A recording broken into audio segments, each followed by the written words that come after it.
12 ವರ್ಷಗಳ ನಂತರ ನಡೆಯುತ್ತಿರುವ ಧಾರವಾಡ ಜಿಲ್ಲೆಯ ಅಳ್ನಾವರ ಪಟ್ಟಣದ ಗ್ರಾಮದೇವಿಯರ ಜಾತ್ರಾ ಮಹೋತ್ಸವ ವಿಜೃಂಭಣೆಯಿಂದ ಪ್ರಾರಂಭಗೊಂಡಿತ್ತು.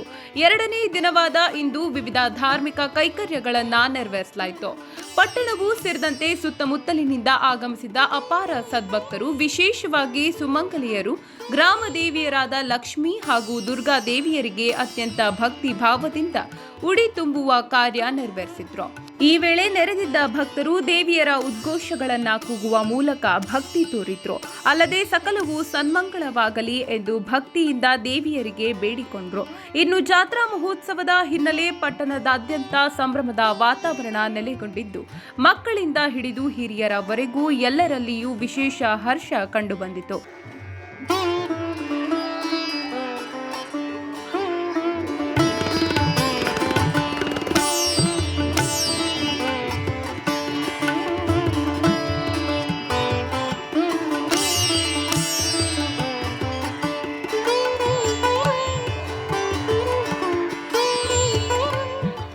Nine live news Dharwad.